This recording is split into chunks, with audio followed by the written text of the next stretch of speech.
สิได้การเลยบริษัท35เราไปเช้าเอาไม่ก็30เอ็ดเท่าไหร่รู้เท่าไหร่35มาได้มาละไม่ได้50แพงเอ็ดมาดูบนจานเท่านั้นไหมมักสี่แล้ว4แล้วเนาะเยอะอะไรเยอะอันเลยละนุ่มค่ะ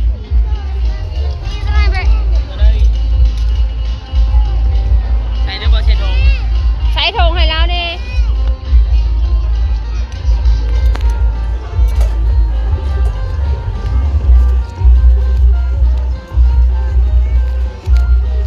อันนี้45นั่นละเนาะ40นะทอนให้แน่พอได้ซื้อน้ำไม่ได้50ป้าขายแค่กันดิเจ้า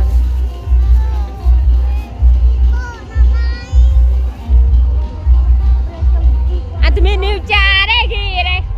แน่คือตาเดิงไม่นึงขนาดไม่ตาđóตาเดิงนึง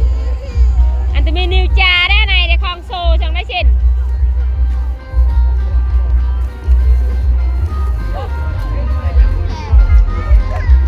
อะไรมีบ้านร้อยหน่อย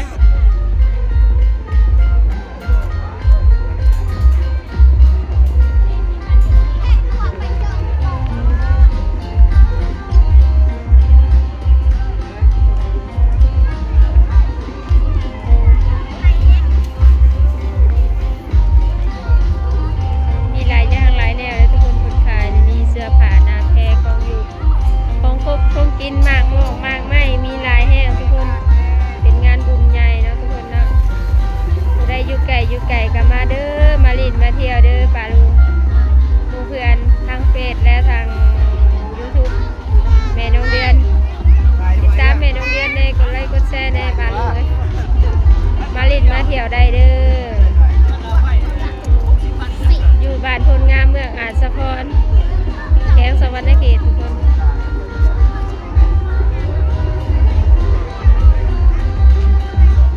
ไปบ่ฮอดจอดบ่ถึงกับทักหาแม่น้องเดือนเด้อทุกคนพิมพ์ขึ้นว่าแม่น้องเดือนและขึ้นรถซื้อเพจแม่น้องเดือนถ่ายบรรยากาศให้ป้าลุงได้เบิ่งได้ชมนำกันทุกมื้ออื่นก็ยังมีอยู่ทุกคนมื้ออื่นนะแม่มื้อข้าวเนาะมื้อนี้มื้อเริ่มครั้งแรกมื้อสิถึงเสียเทียนเพ่มันจังเรา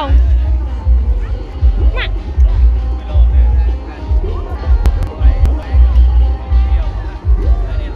กันจะได้ดอกกันล่ะ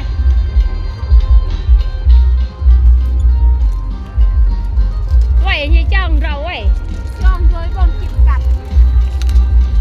เก็บเลยละได้ละ15,000อะไรนะ15เย็บ15เย็บ15ใบ15เนาะอะไรก็บน15อังกฤษก็บน15กระต่ายกระเป๋าอินเตอร์เวิร์ดดักเหรอ15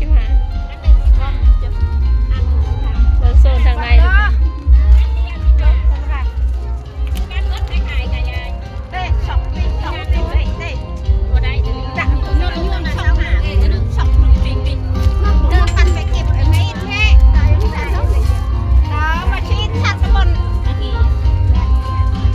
อยากคุยกับอีบอลแต่เราเห็นมาแหละเดี๋ยวหนู50เตียคือกันแล้วคือแรง50จ้องทงอย่างไอ้บอลบอลมาแอวบนจงกระเพงนะจ้องเรา50จอมาแหละเดี๋ยวอะไรกับไหนได้คุ้มหาบางพรเนี่ยบางเถื่อก่อนเรือหน่อยก่อนเรื่องเราก็มันกระทุ่มนะบนโซ่ก็ตะกี้เนี่ยบนผูกผักทั่วในตลอดนะ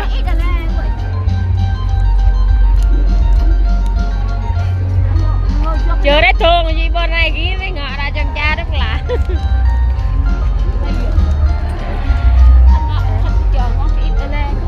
ตรงนี้เลยแน่ได้ของผูกแก่เลยกล่าวไม่ต้องหมักฮะเป็นวันพุธนี่จะได้จานกลับดัง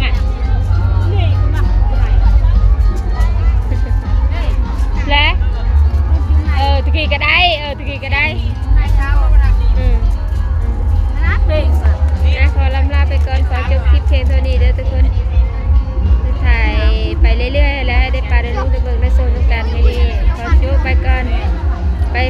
ออีกคลิปต่อไปปาลุงอ่ะสบายดี